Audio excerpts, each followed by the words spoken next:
Bonjour à tous, alors deuxième partie de la vidéo, on va s'intéresser au comportement des cases dans notre jeu de tic-tac-toe.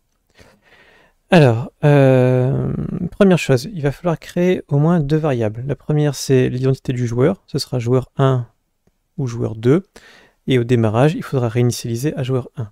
Ensuite on crée une variable case 1 qui va correspondre au statut de notre case, 0 si personne n'a cliqué dessus, 1 si le joueur 1 a cliqué dessus, et 2 si le joueur 2 a cliqué dessus. On va déporter le démarrage du programme, ça je vous enjoins à regarder la vidéo là-dessus.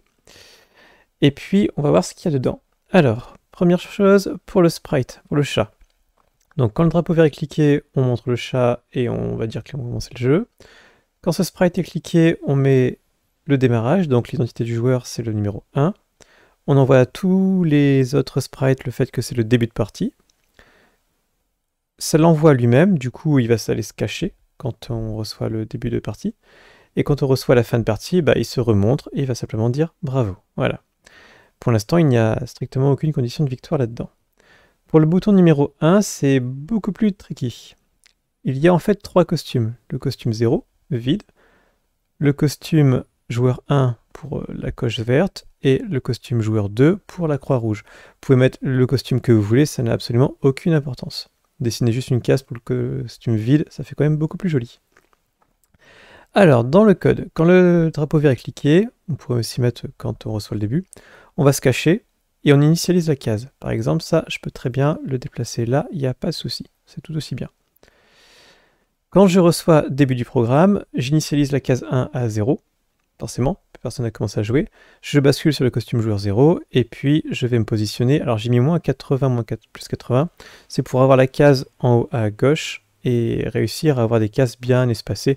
Bon, ça c'est pas forcément utile pour vous, c'est juste pour avoir quelque chose de très propre. C'est pas fondamental. On va se montrer forcément puisque le programme a démarré. Quand on reçoit la fin du programme, eh bien on va se cacher. Et là c'est le programme principal quand on clique dessus. Si la case 1 est à 0, eh bien on se fixe sur l'identité du joueur. Si le joueur est le joueur 1, on passe en costume 1. Si le joueur c'est le joueur 2, on passe en costume 2. Et on va envoyer à tout le monde une demande de vérification. Est-ce que c'est une fin de programme ou pas? Ça, ce sera géré dans une autre vidéo. Ça, pour l'instant, ça n'est pas utilisé. On peut quand même voir si ça fonctionne.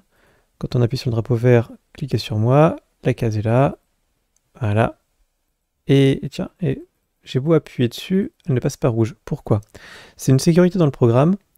Le changement de costume est intégré dans une boucle si case 1 égale 0. En fait, vous avez beau cliquer dessus, la première fois case 1 est à 0, donc il s'autorise le programme. Ensuite, comme la case 1 est à 2 ou à 1, le programme n'est plus autorisé et vous ne pouvez pas rechanger à chaque fois la coche. Regardez bien, si je retire cette sécurité, à chaque fois que je clique, eh ben ça passe pas. Pourquoi? Ah bah oui, pourquoi? Je suis une bête. C'est tout simplement parce que je n'ai pas changé l'identité du joueur. On bascule pas encore à joueur 1, joueur 2. Il va falloir penser à faire ça. On fera ça dans le sprite 1. Quand le sprite est cliqué et quand je reçois début, quand je reçois fin, on va avoir quand je reçois validation. C'est un événement. Quand je reçois validation. Mais comme je vous ai dit, ça c'est pour la suite de la vidéo. Alors, le problème c'est que j'ai qu'une seule case, donc il va falloir que je duplique mon code. Tout simplement, clic droit, dupliquer. Voilà, j'ai une deuxième case. Cette deuxième case, il va falloir faire quelques modifications.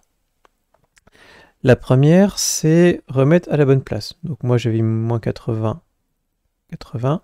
Là je vais mettre 0, 80. Comme ça, c'est beaucoup plus propre. Voilà, c'est bien aligné. La deuxième, c'est que pour l'instant, cette case, ce bouton numéro 2, gère la case 1. Ah, c'est normal, on n'a pas encore créé la case 2. Donc il faut penser à créer la case 2. Voilà. Et on va les changer. Ici, mettre case 2. Ici, mettre case 2. Mettre case 2. Hop, et ça, c'est bon, ça ne change pas. Après, je vais vouloir créer la case numéro 3. Dupliquer. Ici, je change la position pour qu'elle soit au bon endroit. Tac. Je vais créer ma variable, case 3. Je pense à changer à chacun des morceaux. Case 1 en case 3, case 2 en case 3 et case 2 en case 3. Voilà. Et il faut faire ça 9 fois en fait. Vous dupliquez, créez la case, modifiez ici, ici et là. Je vous laisse le faire, ça prend un petit peu de temps, mais c'est quand même pas le morceau le plus compliqué. On duplique, on change, case 1, case 2, case 3, et vous aurez au final 9 variables cases implémentées de 1 à 9. Et la 10e, c'est l'identité du joueur. Voilà, on se retrouve pour la vidéo numéro 2 tout à l'heure, quand vous aurez fini vos cases. Bon courage!